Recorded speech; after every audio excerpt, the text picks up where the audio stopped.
Fabienne, how are you?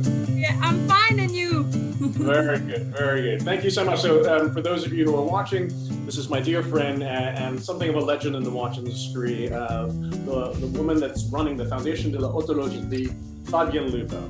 And where are you calling me from? Are you at home? No, I'm not at home. Especially, I went to the office this morning just for you.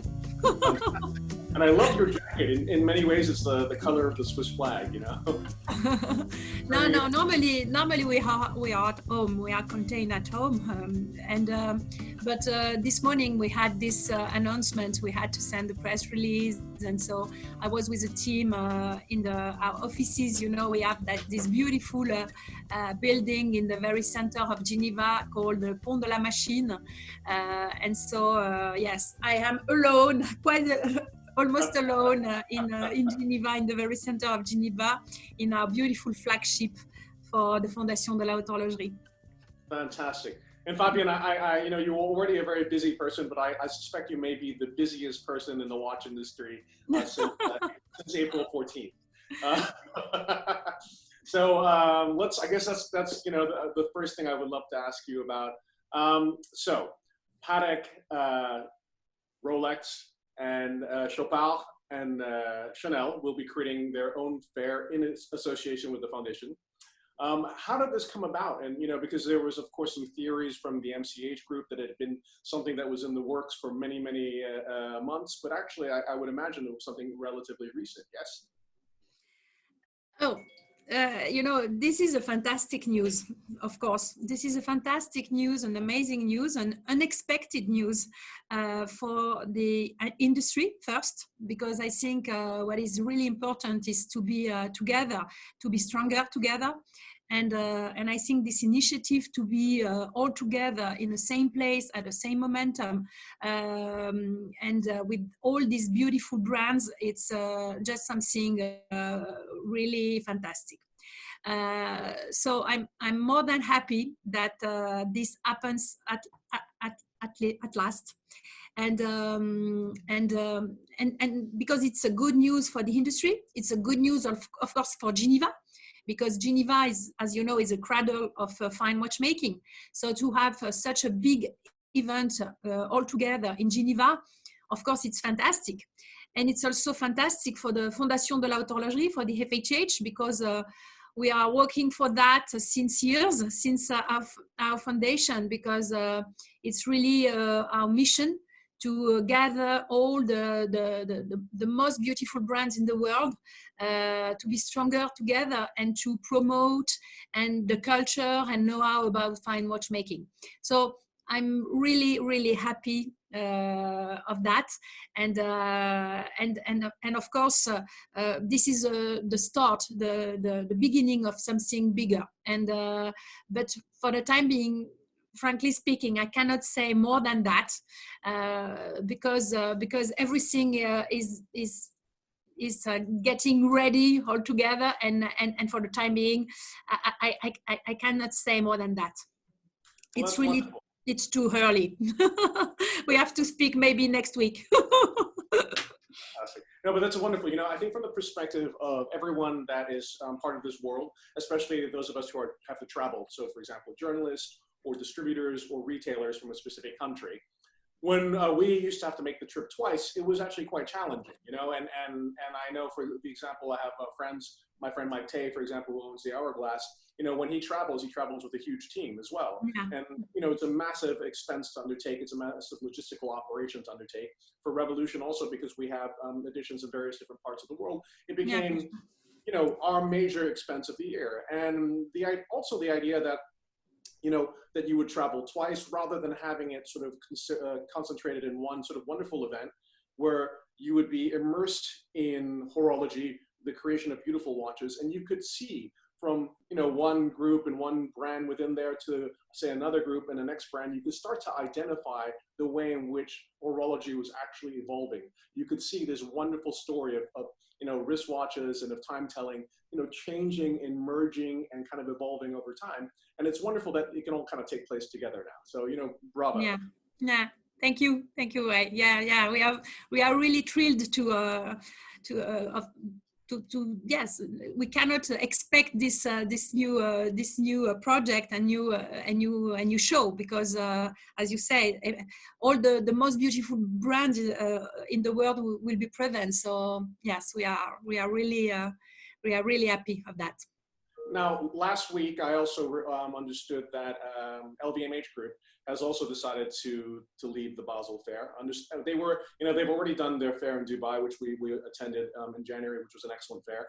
I think that group and the people who are leading the brand are very innovative people, especially my friend Jean-Christophe Babin, and my friend Stefan Bianchi. Well, everyone, Ricardo, Guadalupe, all of them. So I know also that they're speaking to you.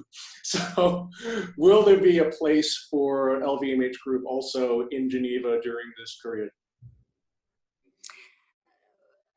Frankly speaking, now I don't know, because the news was released in last Friday, so we are Monday, and I don't know yet how everything will be connected, and this is frankly speaking too early to answer you. I'm sorry, Wei. Of course, no problem at all. And okay, one of the questions I wanted to ask of you is the following. So in Basel, when they canceled Basel, and they kind of, I guess they didn't really cancel, they said they were postponing it till next year. And I think one of the criticisms that occurred, or that was that the way in which they were trying to refund money to people was a way that was actually not very fair to people. And in particular, I think for the smaller brands as well, they were in a disadvantageous position because, right now everyone's business is very affected by the pandemic that's happening around the world. And for a lot of smaller brands, I mean, it means the difference between being able to survive and not being able to survive, to have that money given back to them, And to me, that's kind of where I'm a little bit concerned, because the big and sort of glorious brands that we have, they're wonderful and they're beautiful. They're, some of my favorite brands, if not my favorite brands. But it's also nice to have these medium and smaller size brands as well. Because they bring some color and energy and life, to the wonderful thing that we call horlogerie. Do you think that Geneva, the fair, will eventually be able to sort of welcome some medium and smaller size brands as well? Or do you think they will end up kind of participating more like on the city level? No, I think, that we have already since a few years now, maybe 6 or 7 years, the Carré des Horlogers within the SIHH, and now the Watches and Wonders Fair. So, of course, we will still have this beautiful independence workshops and signature of fine watchmaking. So we will, of course, we will continue. And it's why we try to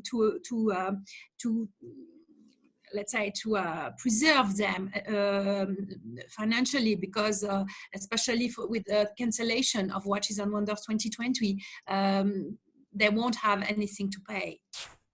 That's amazing. That's incredible, Fabienne. And this, this is, again, to me, an incredible demonstration of the difference between the Foundation and SCHH, or Watches and Wonders as it's called now, and what was happening in Basel, which is not, I'm not trying to play, demonstrate, say one person's great and the other person's wrong, but actually I am. Yes, but for us, maybe, I don't know about Basel World. I don't want to talk about that, because I don't have information really. So and this is not my role to comment this situation. But we tried with the FHH to really to limit the expenses. Of course, it won't cost nothing, because most of the costs were already engaged, because we cancel 2 months before the opening of the show. But we tried, especially for the small brands of the Carré des Horlogers, really to limit at the maximum. It's not completely nothing, but it's really a few money. And then we try also to limit the cost, because we want to reuse this money, this cost engaged in 2020 for 2021. So this is also what we try to do, and especially for the small brands, of course. That's wonderful. And it's wonderful of you to identify that they're not in the same commercial position as, like, say a Rolex, for example. I mean, I think that I have to say I really admire Rolex because I know the guy that was the head of the exhibitors committee at Basel. He's the gentleman that's in charge of Duplessier. He's the gentleman that's in charge of investment and logistics at Rolex. And quite honestly, everyone, okay, we don't know for sure, but we kind of understand that Rolex probably has the greatest capital reserves of any brand in the world. And for them, to keep things going or to not pay a certain amount or to pay a certain amount of money it's not going to break their back, basically. They're very well situated. But I think he also recognized that the scenario that was being created by MCH for the smaller players was going to be one that really could hurt them very badly. And I love the fact that you're taking particular care to the people that are exhibiting in Haute Horlogerie because they're the smaller guys. That's wonderful. Yeah, and it's why also we decided to launch our digital platform, watchesandwonders.com, to give them visibility also, because as we won't have the physical event in 2020, it was important, especially for the brand who were ready to present their novelties, to be visible at that moment. And it's why we announced this morning. Bravo, no, that's wonderful. So tell us a little bit about this digital platform. You're absolutely right. I think that this year there will be probably no more watch fairs. There were so many people who had prepared wonderful watches that they had wanted to show. And it's great that you're creating this platform. I know that it's very rich in media. There's videos, there's storytelling, there's all of these different things. Tell us a bit about this. So on Saturday at noon, we will launch this new, completely new, brand new platform, watchesandwonders.com, gathering all the novelties and the brand announcements of the participating maison at Watches and Wonders. So of course it will replace the physical event, but not only. It's something. It's not only a virtual salon. It's really it goes far beyond that. And the idea is really to create a kind of flagship online. You know that we were working since a few years now in this new mutation of the SIHH. So we created the change of this formula of the SIHH, becoming Watches and Wonders. Watches and Wonders was supposed to be in two phases, let's say, in two wings. One in Palexpo with the fair, with the traditional fair, but more open to new audiences, and especially a new version in the city, a kind of festival of fine watchmaking within Geneva. So this was supposed to take place in 2020 in April. Finally, with the coronavirus and the sanitary situation, we couldn't, and of course it's a pity for everybody, but the idea is really to recreate that online, and our ambition was to create this Watches and Wonders ecosystem with a presence online and a physical presence with events. So it's really something global. It's a global ecosystem for the Watches and Wonders community. And the first, and of course this was already planned, but we had to accelerate a little bit our plans because of the cancellation. We decided to rush and to launch before this platform. So it will be launched on the 25th of April, and then it will be a permanent platform, and with all the actuality, with all the novelties of our brands. But not only, it will be really a platform, an educational platform also, where you can learn, where you can understand better what there is behind this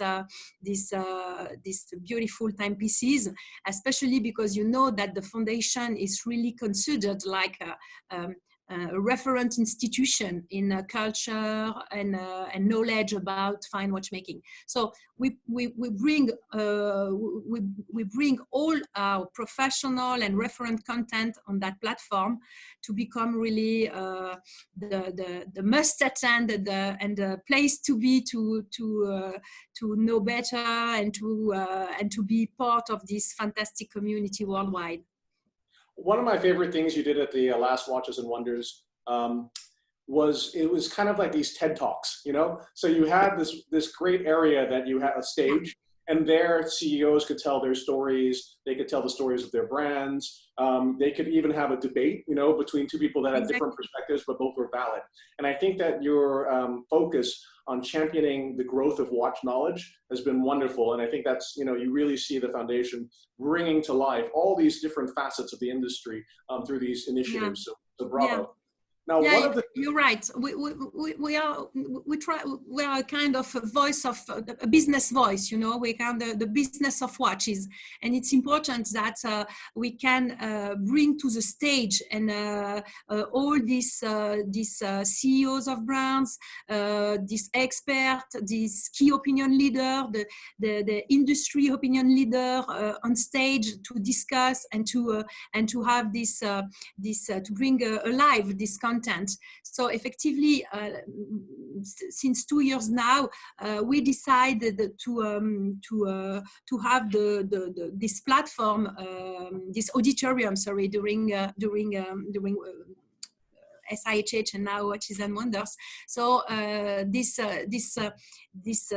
platform of talks, keynotes will be online also, and we will have interviews. We will ask our experts from the Cultural Council, as you, to give their opinion, their point of view on different subjects, on different topics of our industry, like, I don't know, sustainability, like e-commerce, like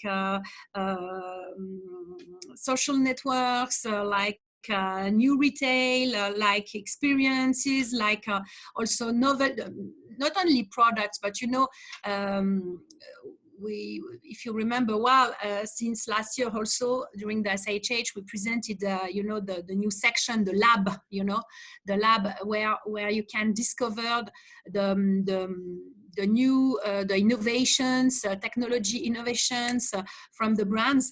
And the idea is also to propose the brands to present their innovations, what they had in their research and development departments, to present to the community of Watches and Wonders. So, as I said, our ambition is really to become the voice of the industry. That's wonderful. Now, tell me a little bit, over the last years, you've done some local market events as well, Watches and Wonders in Miami, Watches and Wonders in Hong Kong. Now with this amazing fair that you have, will there also be a need to do local market activation, or do you feel as if this combined with the digital platform should be enough? For the time being, we are really on tracks with our strategy to implement the vision of the Watches and Wonders ecosystem. As I said before, the Watches and Wonders ecosystem will be online with the platform, watchesandwonders.com, but also will be physical with relay on physical events. So the first one will be, of course, Geneva in April. And then we will still have, of course, Miami in the Miami Design District.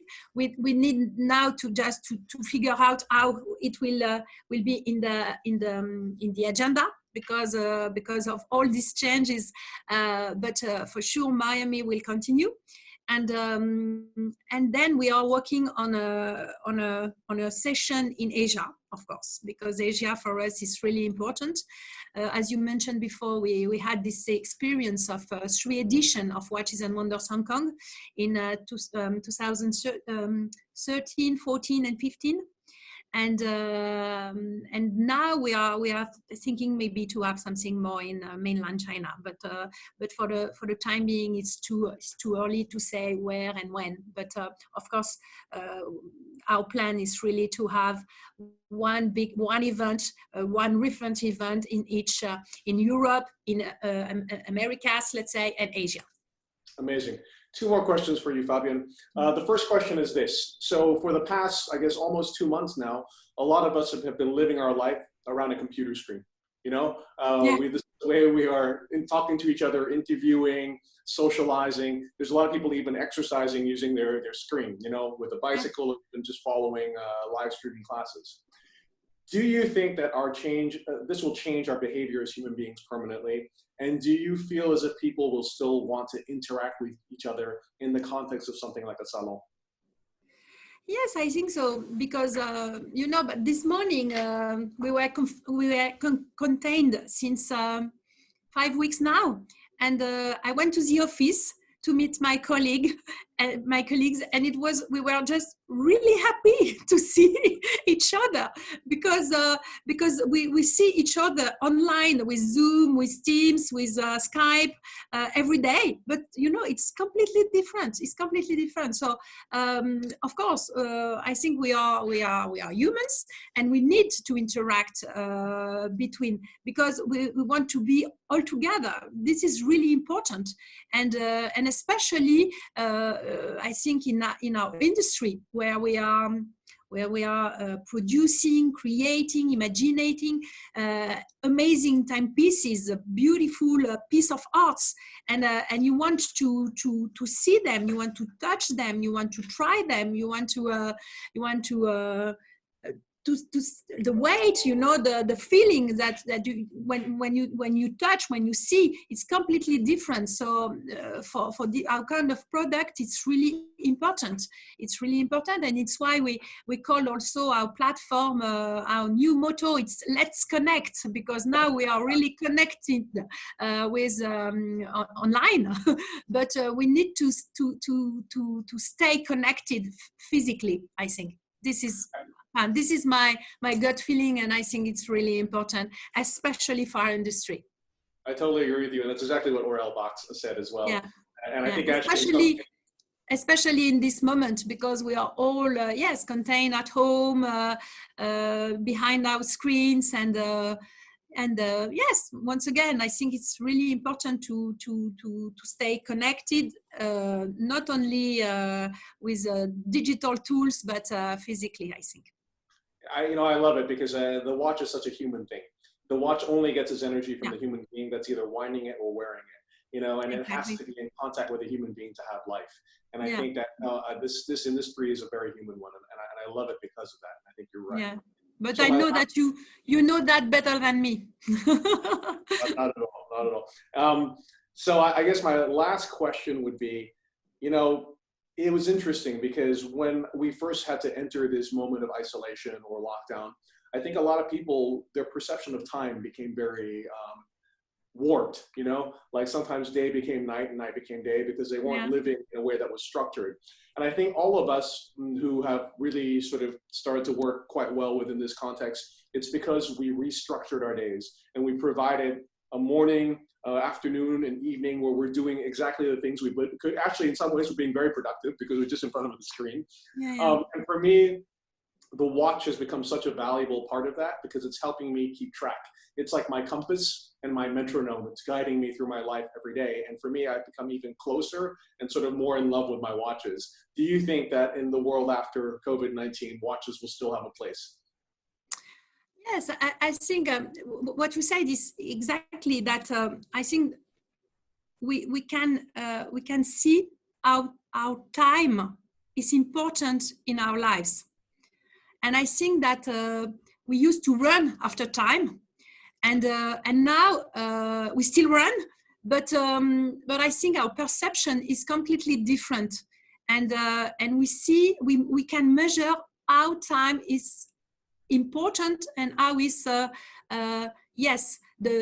metronome of our lives, and I think yes, probably our perception of time will be slightly different, I think, in the future, post crisis, let's say, because of course I hope we will learn something about this situation, and we can see already that some of us are changing their habits, maybe saying, okay, it's maybe I will consume less. I will not watches.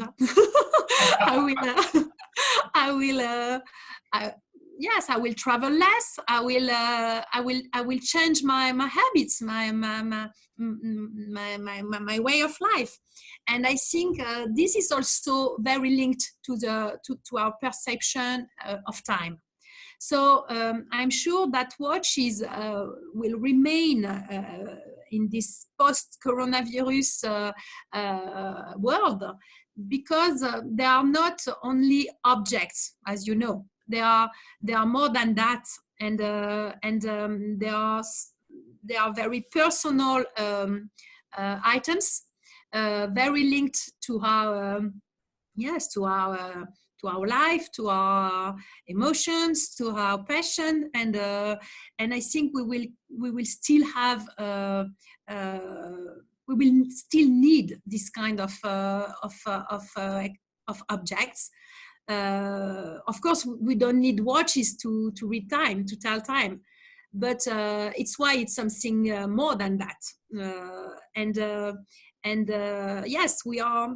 It's part of our life. It's part of our bodies, and I think time is more and more important in our day life, and I think this is yes, it's the incarnation of our relation to time. So I think, in my perspective, I think watches will still, beautiful watches will still find touch the heart of customers and people. And it's really the mission of the foundation also to give the virus of fine watchmaking to the maximum of people. Because in that situation of virus, we will try to I don't know how to say in English, inoculate. We will try to inoculate. I don't know. We will give this virus. It's a most beautiful virus than the one we are living with now. I totally agree with you, and I think that you're very right. I think that the biggest lesson that we'll have after this is how to appreciate our time, and maybe we'll consume less. You're right, and I think it's going to be really important also in terms of what the ethics are of the companies that we love. You know, and I think that all that you guys have been trying to do and achieve. And to make way for the future, also to unite these fairs together and to really build a community and to take care of the little guys like the guys in the Haute Horlogerie. You know, I have to say that you guys are really on the right side and really a wonderful example of ethics and business combined. So bravo, Fabienne. Thank you so much for joining me. Thank you. Absolute pleasure, and I wish you a wonderful. Thank you, Wei. Thank you. I'm really happy to see you soon, in life, absolutely. In real life. In real life, we have to. Thank you. Bye-bye. Bye. Bye-bye.